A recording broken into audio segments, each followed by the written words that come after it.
훅 인터뷰. 훅 인터뷰 이어가겠습니다. 화물연대 파업 14일째입니다. 그런데 정부와 화물연대 타협점 찾지 못합니다.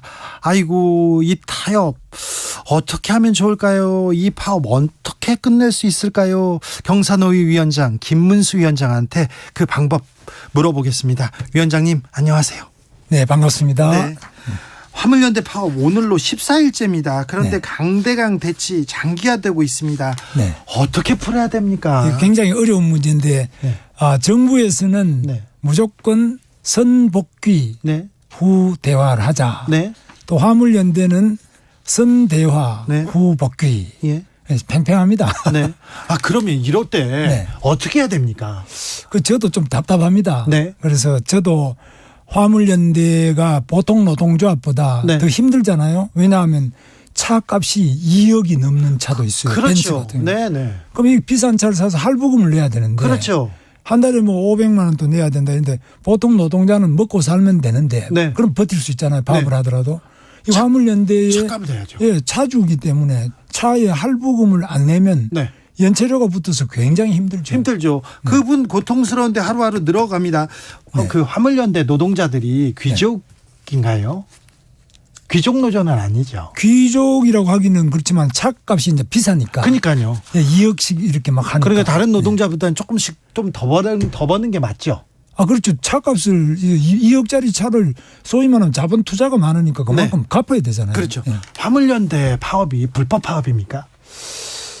운송 거부는 합법적으로 할 수 있는데 네. 그게 아니고 이제 뭐 새총으로 뭐 쇠수를 쏜다든지 그렇죠. 그건 나쁘죠. 딴 사람 운행을 방해한다든지 그건 이건 맞죠. 불법이죠. 그렇죠. 예. 그건 불법이지만 네. 파업 운송 거부는 불법은 아니고. 운송 거부를 이게 이제 지금은 업무 개시 명령을 국토부에서 내리고 국무회의 의결을 했지 않습니까? 네. 업무 개시 명령을 안 들으면은 네. 이 벌금도 맞게 돼 있고 네. 처벌을 받게 돼 있지 않습니까? 아, 네. 그건 우리나라 법률상으로 불법으로 처벌받죠. 알겠습니다. 복귀해라. 그리고 대화하자. 정부에선 얘기하고 아니다. 대화하고 복귀하겠다. 이렇게 팽팽하게 맞서는데 대통령께서 화물연대 파업 북핵 위협과 마찬가지다. 한덕수 총리도 강하게 얘기하고 이렇게 너무 강하게 말씀하시는 거 아닌가요? 좀 강하죠. 그렇죠. 제가 봐도 강한데 네.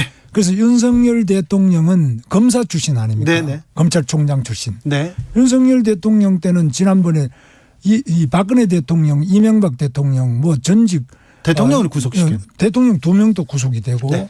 또 대법원장, 국정원장 네. 뭐 장군들도 막 구속됐잖아요. 네. 그 200명 이상이 구속되는 굉장히 강한 검사 출신의 대통령이다. 예. 그래서 윤석열 대통령은 이게 합법이냐 불법이냐. 네.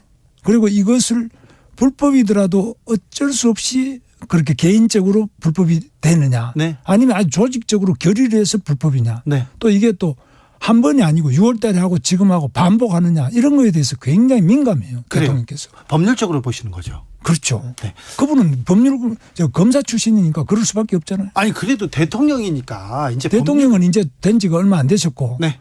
검사는 오래 했잖아요. 네. 자, 검사 출신 검사식으로 생각하는 대통령과 이 화물연대 정부 강대강의 이 화물연대와 정부의 강대강 대응 여기에 경사노위 위원장 김문수 위원장이 타협점을 좀 내주셔야 되겠습니다. 이봉주 화물연대 위원장하고 얘기하셨죠? 그렇습니다. 이봉주 위원장도 답답하죠. 네. 얼마나 답답해요. 본인도 뭐 제가 들어보니까 생활도 어렵고 네. 힘들게 살고 있는데 네. 이렇게 또 자기가 위원장까지 맡아가지고 네. 이 큰 문제를 해결해야 되는데 네. 안 되니까 네. 또 대화도 안 되고 답답하고 아주 굉장히 힘들죠. 노조운동가 출신 김문수가 보기에 이봉주의 주장은 어떤 내용이 있고 어떤 문제가 있고 어떤 거는 들을 만합니까? 막 과거에 뭐 어떻게 했다 이걸 다 떠나서 네. 이봉주 위원장도 네. 화물연대의 힘든 화물 차주 겸 운전자 예. 이분들 생활이 어려운데 예. 이분들의 입장을 빨리 생활이 좀 풀리게. 네. 예를 들면 자기 차 할부금도 낼 수 있고 네. 생활비도 좀 벌 수 있게 네. 이렇게 좀 빨리 풀어나가야 되는데 네. 정부가 아주 그냥 확고한 입장, 철벽 같은 입장을 치고 있잖아요. 네. 그러면 어떻게 합니까? 지금 일단은 합의를 하고 대화를 해야지. 대화 안 하면 나는 복귀 안 하겠다. 네. 그러면 자기 많은 그 조합원들의 생활은 어떻게 됩니까? 얼른 가서 그럼 아니 이분 생활이 어려운데 언제까지 파업하고 싶겠어요. 그러니까 조금 얘기를 들어주면 또 이게 타협점이 나오지 않을까요? 들어준다는 것이 이 안전운임제를 3년 연장하겠다고 장관이 이미 발표했잖아요. 3년 연장하기로는 정부가 발표했습니까? 그렇습니다. 네. 3년 연장하면은 그것도 이제 컨테이너하고 시멘트 두 분야만 이제 지금 적용하고 있지 않습니까? 네. 이거는 뭐 문재인 대통령 때부터 2개만 하고 있으니까 네. 그럼 2개를 3년 연장하면은 우선 그것을 빨리 국회에서 법을 해서 3년 연장을 해놓고 예. 그다음에 추가를 확대하든지 뭐 어떻게 하든지 이거는 그다음 논의해야죠. 화물연대에서 품목은 좀 확대해달라. 우리도 어렵다 이렇게 얘기하고 있는데 주장하고 있는데 이거는 받아들이기 어렵습니다. 아니 그 받아들이기는 어려운데 그 말이 실제로 시멘트나 또 트레일러 이런 것보다도 더 어려운 일반 화물 네.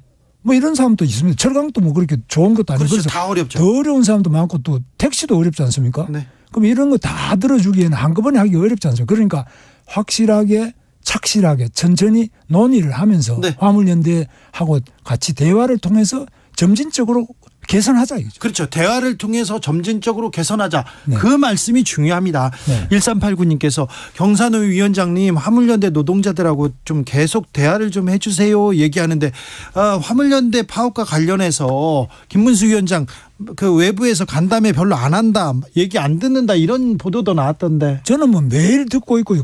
저는 이봉주 위원장님 제가 경기도지사 할 때 경기도청 지사실로 찾아오셨대요. 네. 저는 잊어먹었는데 하여튼 그 위원장 말씀이. 네. 그래서 저는 언제라도 네. 오는 분을 제가 안 만난 적이 없고 네. 더구나 이봉주 위원장이나 화물연대 누구든지 오시면 만나고 네. 또 거기에 오라 그러면 제가 가서도 대화를 할 겁니다. 알겠습니다. 안전운임제는 계속 이렇게 추진해야 됩니까?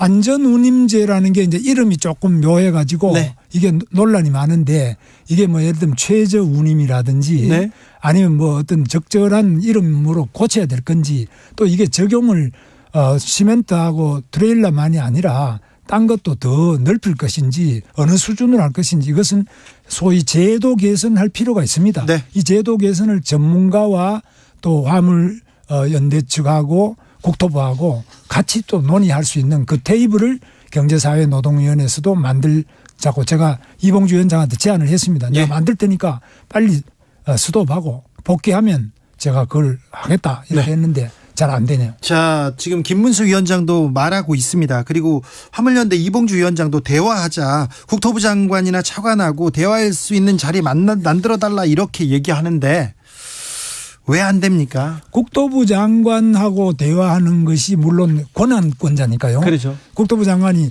안전운임제라든지 화물 운송의 뭐 면허 허가 이런 것부터 다 권한을 가지고 있으니까 그런데 저는 권한은 없지만은 네. 원래 대화를 하기 위해서 경제사회노동위원회를 만들었어요. 예. 그러면 일단 우리 경제사회노동위원회에서 대화를 하자는 거는 이봉주 위원장이 그거는 안 하고 국토부하고만 하겠다 이러니까 지금 국토부 장관은 또 더 이상은 줄 게 없다 이러는 거죠. 윤 대통령이 지금 반대해서 못 만나는 건 아닙니까? 대통령께서도 아주 입장이 확고합니다. 그래서 불법을 하고 아주 힘으로 밀어붙인다고 해서 내가 굴복할 수는 없지 않느냐. 대통령 입장은 확실합니다. 그런데 대화하는 게 거기서 타협하는 게 굴복은 아니잖아요. 대화를 하는 거는 그렇지만 지금 일단 운송 거부를 해서 14일째고 되고 많은 주유소에 뭐 지금 기름이 있느냐 없느냐 뭐 굉장히 복잡하지 않습니까? 네. 나라 경제가 뭐 3조 6천억 4조 손실이 일어난다. 지금 뭐 국민 생활이 불편하다. 이런 상태에서 대통령이 그러면 말한다고 다 들어주면 이 나라가 법치가 되겠느냐 이거죠. 경산위 위원장께서 자 화물연대 조합원들도 만나보고 네. 노조도 만나보고 자 이렇게 타협점 모색하면 되겠다. 이 얘기를 가지고 원희룡 장관이나 관계부처 장관 대통령하고 얘기할 거 아닙니까? 네. 얘기했죠. 네, 말씀드렸어요. 그랬더니 뭐라고 합니까, 윤 대통령이? 그래서 윤석열 대통령은 경제사회노동위원회는 원래 대화기구니까. 그렇죠. 대화하세요. 예. 그런데 그래서 대화를 한 겁니다. 대화를 했는데 네. 대화를 해서 이렇게 대화를 했습니다. 이렇게 하면 되겠습니다. 얘기하니까 뭐래요? 아니 제가 제 이야기를 한 게 아니고 네. 제가 이봉주 위원장의 뜻을 전했죠. 네, 전했죠. 이봉주 위원장의 뜻은 먼저 좀 장관을 국토부 장관이나 차관을 만나게 해달라. 네. 그러니까 국토부 장관이나 차관은 못 만나겠다는 거죠. 왜요? 우선에 빨리 업무 복귀를 해라. 네. 지금 세상이 난리가 나는데 대화를 한다면서 또 업무 복귀를 안 하면 되겠냐. 업무 복귀하면은 대화를 다시 할 수 있다. 대통령의 입장은 그러면 좋아 업무 복귀를 해라. 그러면 대화하겠다 이렇게 얘기하던가요? 그렇죠. 일단은 선 업무 복귀 후 대화. 그다음에 재발을 통해서 제도 개선 이거죠. 자, 이봉주 위원장이 자 장차관 만나서 타협해볼 테니까 대화를 할 테니까 대화를 하자. 그래 그 의견을 전했더니 네. 대통령은 아니라 업무 복귀해서 일상으로 돌아가서 우선은 국토부 장관은 이게 먼저 이야기를 했어요. 네. 왜냐하면 대통령 보자는 이야기는 이봉주 위원장이 안 했으니까. 네. 네. 국토부 장관이나 차관을 보자 해서 제가 네. 국토부 장관하고 차관을 볼 수 있느냐고 장관한테 물으니까 네. 지금 이거 대화해가지고는 안 되고 일단은 업무 복귀부터 하면은 네. 대화를 할 수 있다는 네. 거죠. 대통령도 비슷한 뜻이고요. 대통령은 뭐 그까지 갈 필요가 왜냐하면 이봉주 위원장이 원하는 것이 대통령 대화가 얘기는 아니니까. 예. 네, 그래도 대통령 메시지도 대통령의 생각도 워낙 강경하고. 대통령 생각은 아주 뭐 확고하게 지금 일단은 이 14일째나 지금 이렇게 운송 거부를 하고 있으니까 네. 업무 복귀 명령도 내렸으니까 네. 복귀하면은 그다음에 대통령께서도 아마 잘 될 거라고 봅니다. 자, 민주당에서 여야 지도부가 함께 좀 만나자 3자 회담 이렇게 화물연대랑 만나자 이런 얘기를 했는데 네. 이거는 좀 괜찮은 아이디어 아닙니까? 근데 이제 정치권에서 만나 가지고 법을 만약에 지금 이게 화물운수법에 의해서 네. 화물운수법을 고쳐가지고 안전운임제 시한을 12월 말까지 가기로 되어 있는 거를 또 연장을 했다. 네. 그다음에 지금 2개 품목을 뭐 3개로 들이는 법을 만약에 더불어민주당이 워낙 숫자가 많지 않습니까? 네. 과반수니까 법을 만들었다. 그러면은 지금 대통령의 입장은 일방적으로 그렇게 하는 것은 거부권 행사하겠다는 겁니다. 아, 그래요? 네. 강경하시네요. 강경합니다. 아이고, 검사식으로 이렇게 계속 하시면 안 될 텐데. 자, 민주노총 이 문제는요. 이 문제는 지금 ILO 국제노동기구에도 가 있어요. 국제노동기구 쪽에서도 우려를 표하기도 했는데 어떻게 보셨어요? 국제법 위반한다 이렇게 민주노총 쪽에서는 얘기하고 있고. 국제노동기구 ILO의 결사의 자유위원회 이런 데서 나온 거는 우려가 아니고 네. 영어로는 인터벤션인데 네. 인터벤션이 우려가 아니고 그냥 관심을 가지고 있다. 인터벤션요? 예, 알겠습니다. 우려는 아닙니다. 그래서 우려는 아닙니까? 관심을 가지고 한국의 이 화물연대 지켜보고 있다. 예, 이 운송 거부와 정부의 업무 개시 명령 네. 이게 강제 노동이냐 이런 부분에 대해서 유의해서 관심을 가지고 보고 있다. 알겠습니다. 예. 그렇군요. 정부가 사상 최초로 업무 개시 명령을 발동했습니다. 내일은 정유 철강까지 이렇게 추가로 이렇게 발동될 전망입니다. 네. 이 전망 어떻게 보십니까? 저는 뭐 더 추가로 발동되는 거 바람직하지 않다고 보고요. 예. 빨리 화물연대 이봉주 위원장님은 그래도 또 복귀를 할 생각이 있을 거로 저는 봅니다. 다른 노조원들도 복귀하고 싶어 하죠. 아니 그렇지. 그거보다 이봉주 위원장은 집행부로서 책임이 굉장히 무겁지 않겠습니까? 예. 본인이 뭐 일반 그 화물연대 사람들하고 좀 다르죠. 네. 하고 싶지만은 파업을 할 때도 70% 투표를 해가지고 네. 시작했는데 네. 복귀하려고 하더라도 투표를 해야 된다는 거죠. 네. 투표하면 그러면 얻은 것도 없는데 더 추가로 얻은 게 없으니까 통과되기 어렵지 않냐 이런 거죠. 이렇게 강대강 대치가 지속되면 경사노위 위원장, 경사노위의 역할이 매우 중요해집니다. 네. 정부 검사 출신 대통령 그리고 원희룡 장관을 비롯해서 총리까지 나서서 강경 발언을 쏟아내는데 아무래도 돌파구는 경사노위 위원장이 낼 것 같습니다. 돌파구는 저는 바로 이봉주 화물연대 위원장이 돌파구를 찾을 수 있다. 어떻게 해요? 그러면 자, 난 복귀할 테니까 빨리 제도 안전운임 제도 개선을 위해서 대화를 하자. 그럼 대화 안 할 수가 없죠. 아니 이것도 예. 대화가 먼저냐 복귀가 먼저냐 이게 아니라 여기에 중재안을 자 화물연대도 거부할 수 없는 그리고 이 정부도 거부할 수 없는 자 김문수의 제안 딱 내면 이 파업이 풀리지 않을까 이런 생각됩니다. 김문수의 제안은 뭐 늘 열려 있습니다. 첫째 화물연대 복귀하고 그리고 대화 테이블은 우리가 바로 열어서 국토부도 오게 하고 화물연대도 오고 또 화주라 그럽니다. 그러면 네. 화주들도 오고 같이 이야기해서 안전운임제가 좋으냐 앞으로 어떻게 발전시킬 것이냐 품목을 확대할 거냐 이렇게 논의를 아니 파업에 들어갔는데 파업을 풀기 위해서 몇 가지 좀 해결책 그리고 대비책을 줘야 될 거 아닙니까? 그거는 이제 준다는 거는 화물연대 이야기대로 품목 확대 또는 일몰제 자체를 폐지해라. 네. 이런 건데 이거는 제 권한이 없어요. 아 그래요? 예, 제가 힘이 없는 권한이 없는 자입니다. 그래도 경사노위 위원장께서 중재안을 이렇게 내셔야 되는 거 아닌가요? 중재는 냈는데 지금은 이 중재가 먹혀 있기는 화물연대 이봉주 위원장과 화물연대가 빨리 업무 복귀를 하면은 그 제안이 먹힐 겁니다. 아니 업무 복귀를 해라. 파업하고 있는데 복귀해라. 복귀하면 얘기할게. 이렇게 하면 복귀하겠습니까? 아니 그런데 이렇게 생각해 보세요. 지금 교통경찰이 있는데 차가 지금 이거 일단 신호 위반이다. 이러면은 서라 그러면 서고 그다음에 대화를 해야지. 내가 사정이 이렇게 어렵다든지 이렇게 해야 되는데 지금 그냥 막 가면서 뭐 더 단속하지 마라 이건 안 되잖아요. 5797님께서 예전에 김문수 지사 시절에 김문수 지사가 직접 택시 운전하는 차량에 타본 적이 있습니다. 네. 노동자를 잘 아실 거라고 생각합니다. 그렇죠. 노동운동가 출신이고 노동자의 현실을 누구보다 잘 알았던 분인데 그래서 노동자 입장도 좀 헤아려 주세요. 이렇게 말씀하시는 분들이 많습니다. 화물연대뿐만이 아닙니다. 다른 파업들도 나오고 민노총 동조 파업도 한다는데 경사노위 위원장으로서 또 여기 이런 부분도 다 세심하게 신경 쓰고 계시죠? 물론입니다. 그래서 법인 택시가요. 네. 방금 이제 말씀하셨는데 법인 택시가 지금 화물연대보다 또 더 어렵잖아요. 그래서 아예 법인 택시 운전 기사들이 안 나옵니다. 네. 아예 뭐 저녁에도 안 나오고 눈이 와도 안 나오고 뭐 거의 요즘에 빈 택시가 많지 않습니까? 아예 차를 세워놓는 게 30% 넘습니다. 네. 그러니까 법인 택시도 어렵고 어려운 사람이 많아요. 이런 걸 저는 조금이라도 개선하기 위해서 대화가 필요하다고 봅니다. 대화가 필요하다고요? 대화를 해야죠. 대화 필요한데 파업을 먼저 풀어야 됩니까?